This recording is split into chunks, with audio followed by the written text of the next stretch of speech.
Bon, eh bien c'est un match extrêmement important, décisif, historique quasiment, qui attend le Paris Saint-Germain ce mercredi contre le Borussia Dortmund. Le PSG joue son avenir européen, clairement, et pourrait se retrouver pour la première fois de son histoire sous QSI, renversé en Europa League. Ça y est. On y est. Voilà. Pas encore, on l'espère pas. Je vous le dis, je sais toujours pas quoi en penser. On a lancé le talk et je sais toujours pas si je suis confiant ou pas. Mais bon, je suis à côté de Jonathan qui va me ramener dans sa négativité. Donc je vais essayer de lutter comme je peux. Non, c'est pas de la négativité, c'est du pessimisme. Mais bon, j'ai l'habitude, mais en même temps, on va trouver des moyens d'espérer, en tout cas, dans ce match. Je vais donner quelques chiffres. Du côté du Borussia Dortmund avant cette rencontre. Dortmund, donc, il reste sur une dynamique plutôt moyenne. Sur ces 3 derniers matchs, c'était 3 gros tests pour Dortmund. 2 défaites et 1 match nul. Et la dernière défaite à domicile en Ligue des Champions pour Dortmund remonte au 19 octobre 2021 contre l'Ajax, défaite 4-0. Ouais, à la limite, toutes ces stats, pour moi, elles sont là pour être balayées. C'est plus celle du Paris Saint-Germain qui m'inquiète.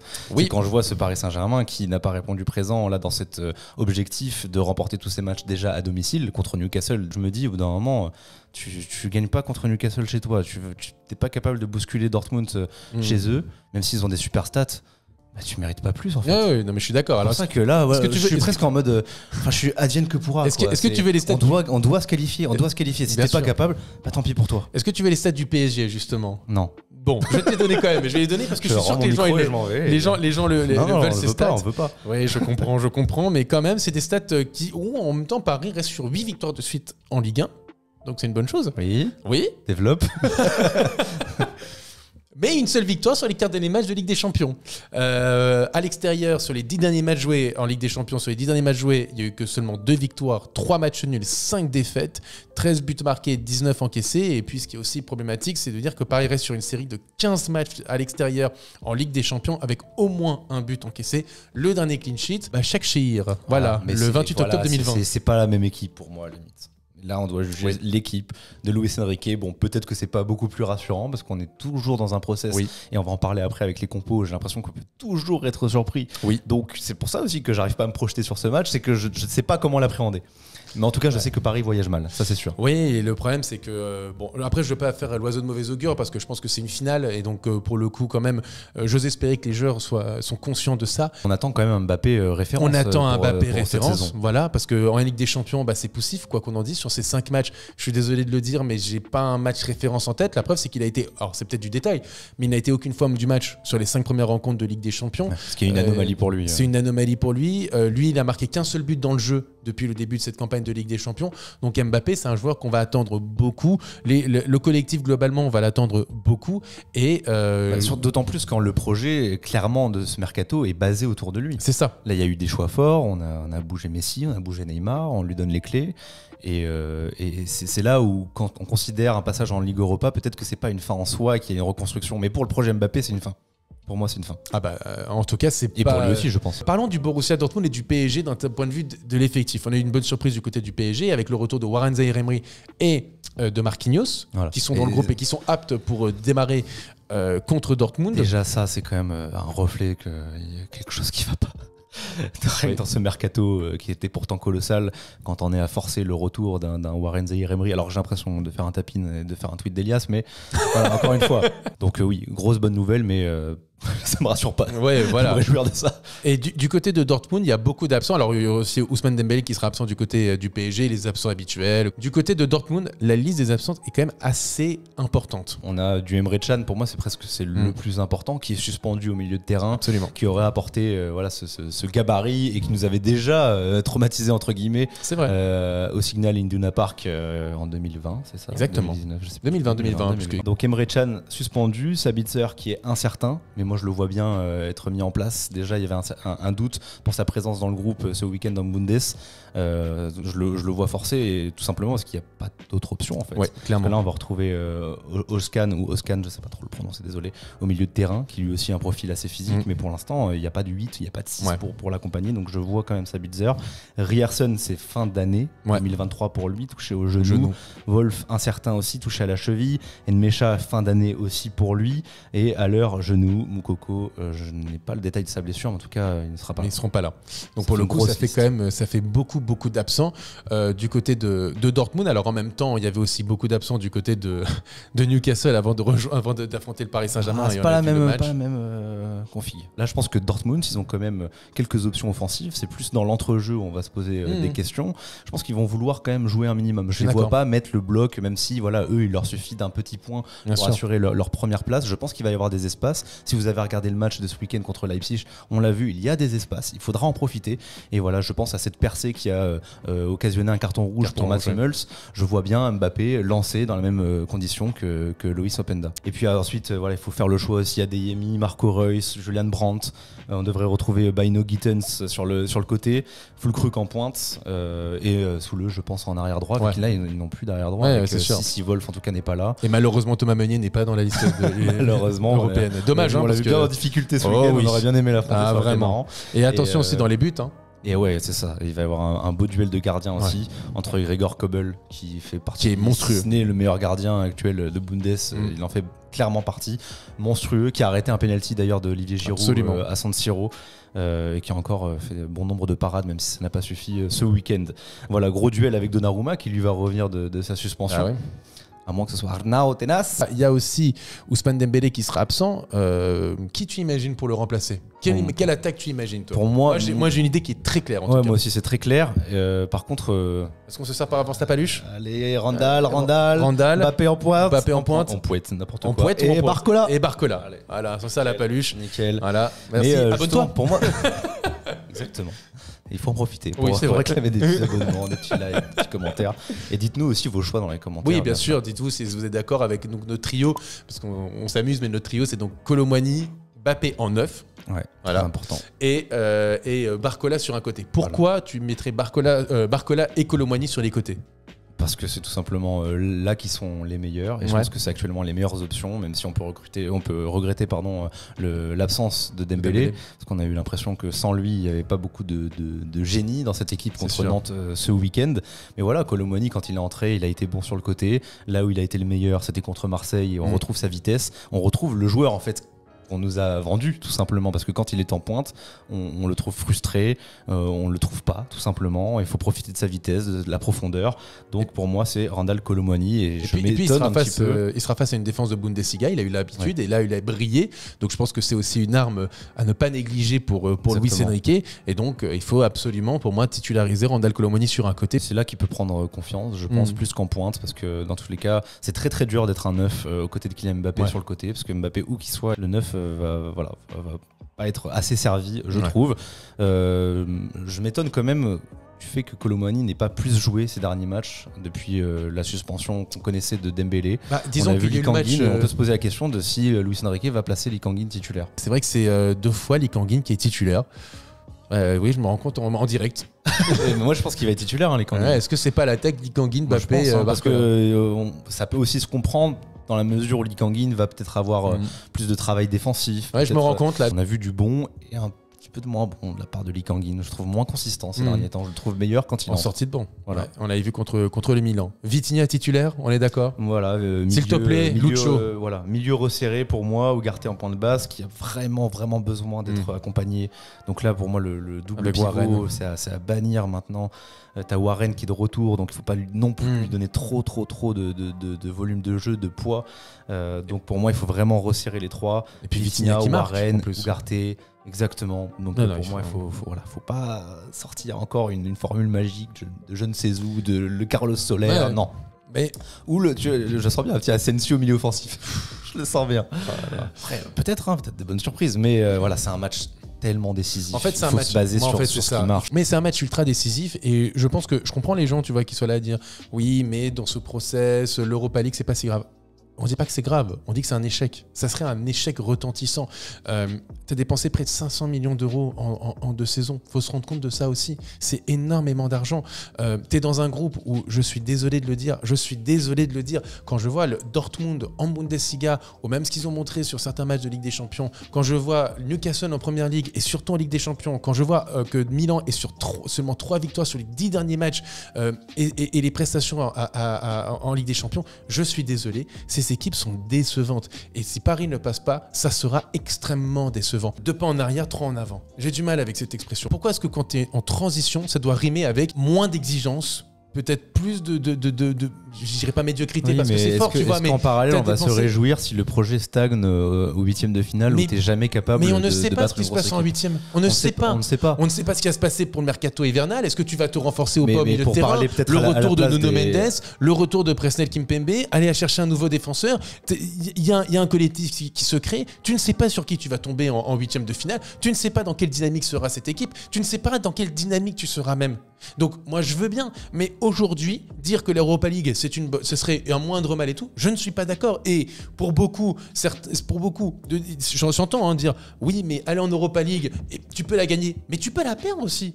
C'est pas impossible. T'es face à Leverkusen et Liverpool. Il y a quand même plus de chances que tu fasses un parcours, ou en tout cas que tu repartes. Si, on sait quand même que entre des 8e de finale où tu tombes, je sais pas, potentiellement sur le Bayern, sur le Real, sur City, tu peux quasiment pas passer actuellement avec cette équipe. Alors qu'en Europa League, tu peux repartir sur des bases. Je vais te dire, moi je suis d'accord pour dire que c'est un échec par rapport à ce que tu as investi, etc. Ça veut dire que quelque part, tu n'as pas recruté les bons éléments pour avoir des résultats tout de suite. Moi je suis désolé, Théodore. Tu vois le niveau global européen. Je peux te dire que ce n'est pas une fin en soi pour le long terme. Mais c'est un échec.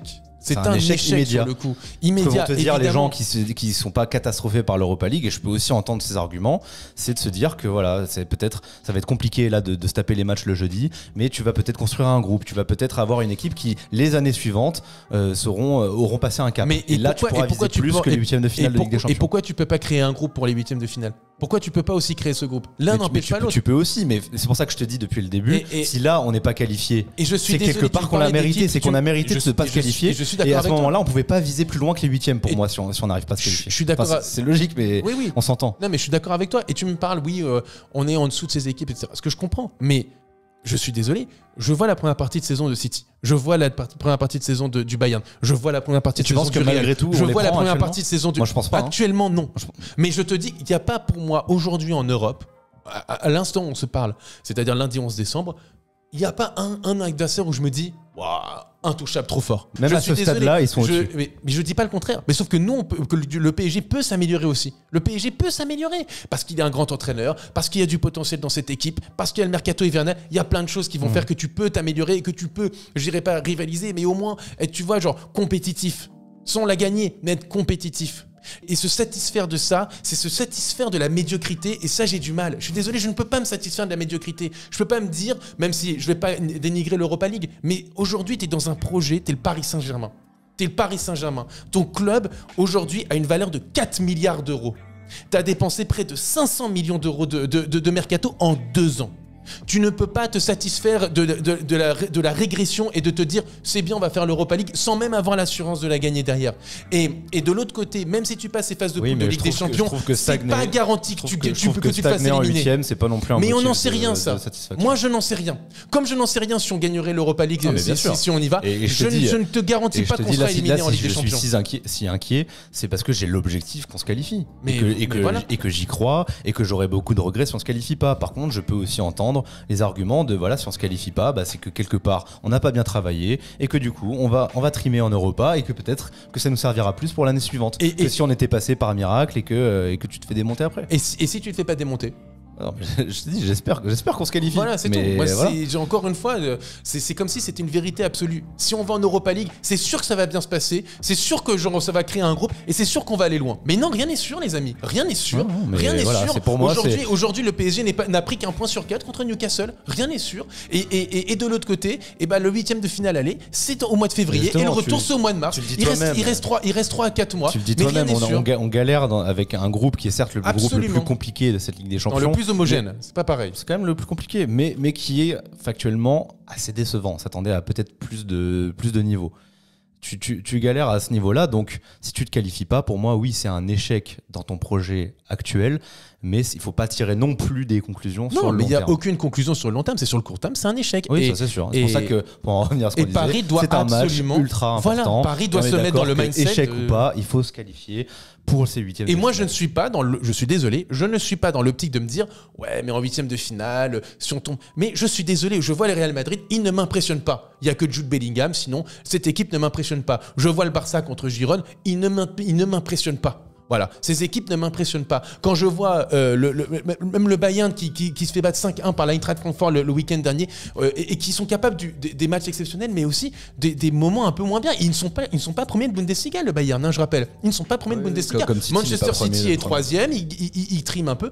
Ok, ça me montre juste officiel, nous sommes en crise. Non, mais t'as vu le tweet de Blue Moon ou je sais pas quoi. Exactement. Donc, ok, ce que je veux dire, c'est que s'il reste 3 mois, rien n'est définitif pour un 8e de finale. Rien n'est définitif. T'as un mercato, t'as un collectif qui se crée et tout. Donc cela de se dire, c'est sûr qu'en Europa League ça va bien marcher et c'est sûr qu'en Ligue des Champions ça va pas marcher si on passe. C'est faux parce que ça peut aussi mal se passer en Europa League, comme ça peut aussi mal se passer en Ligue des Champions, mais ça peut aussi bien se passer. Et ben je préfère que ça se passe mieux en Ligue des Champions plutôt que de dire en Europa League, ouais ça va bien se passer, ok cool, mais ça aurait pu aussi bien se passer en Ligue des Champions et c'est frustrant. Et ce que je veux dire aussi par là, c'est que là on tire des conclusions, tu vois, en disant c'est un échec immédiat le passage en Europa League si jamais c'est le cas.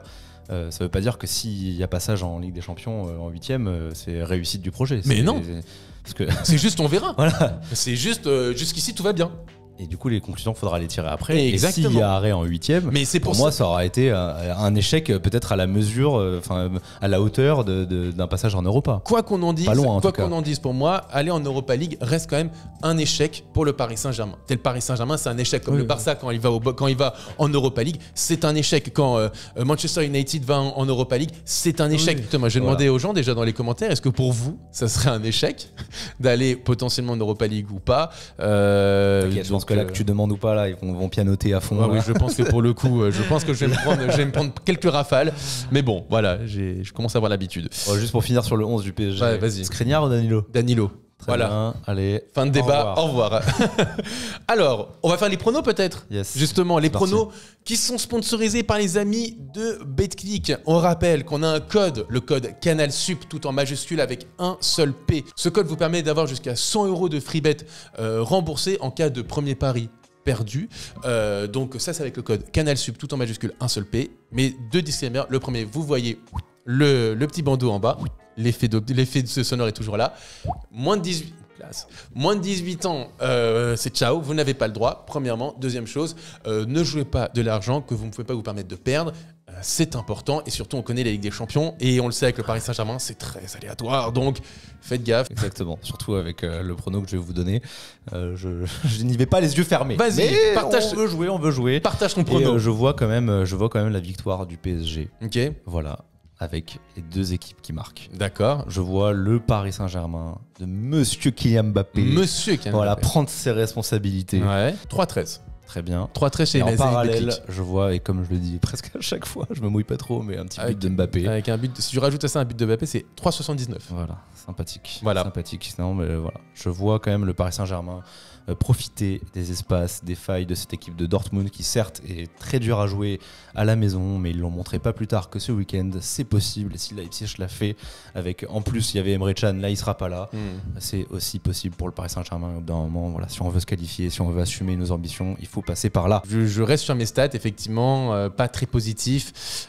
C'est pour ça que je vois, sachant qu'en plus le PSG à l'extérieur en phase de poule de Ligue des Champions, il y a quand même pas des résultats extraordinaires. Il y a des défaites à Porto, à Lisbonne, à Munich, à Liverpool, à Madrid, à City, des nuls à l'Ajax, à Arsenal et à Naples. Seule victoire un peu marquante contre une grosse équipe, entre guillemets, c'est Manchester United. Mais il n'y avait pas de public et c'est plus la même équipe. Bah, donc c'est pour ça que je me dis, je vois le Kylian sous pression, je veux y croire. Oui, mais moi je vois le match nul. Voilà, je vois le match nul avec plus de 2,5 buts. Je vois un match quand même assez ouvert. Paris encaisse des buts, on l'a vu sur les 15 derniers matchs, ils ont encaissé au moins un but. Je vois un match ouvert. Non. La victoire. Il y a le retour de Zaïre Emery. Il y a Marquinhos qui a fait un bon retour contre Nantes. On va mettre Danilo et pas Skriniar pour pas se faire prendre de la tête par Füllkrug, par Soule et Hummels. Ce qui fait beaucoup. Oui. Et c'est pour ça on a les armes pour livrer un bon match. Bien sûr, on a les armes. Je crois en la victoire. Moi, je vois le nul avec plus de 2,5 buts. La cote est à 6,70 chez les amis de BetClick. En tout cas, on sera là en après-match, évidemment, que ce soit en live sur Twitch, derrière sur YouTube, en espérant avec le sourire des bonnes nouvelles pour le Paris Saint-Germain. La première place, tu vas voir. J'espère. Franchement, j'espère de tout cœur. J'espère qu'on fera ce talk avec la joie et la bonne humeur et le sourire. En tout cas, soyons optimistes. Merci à tous. Merci Théo. Avec plaisir. À très bientôt. Allez, ciao tout le monde. Bonne journée. Et n'oubliez pas de vous abonner comme toujours. Donner de la force dans ces moments un peu difficiles. Envoyez-moi des dons.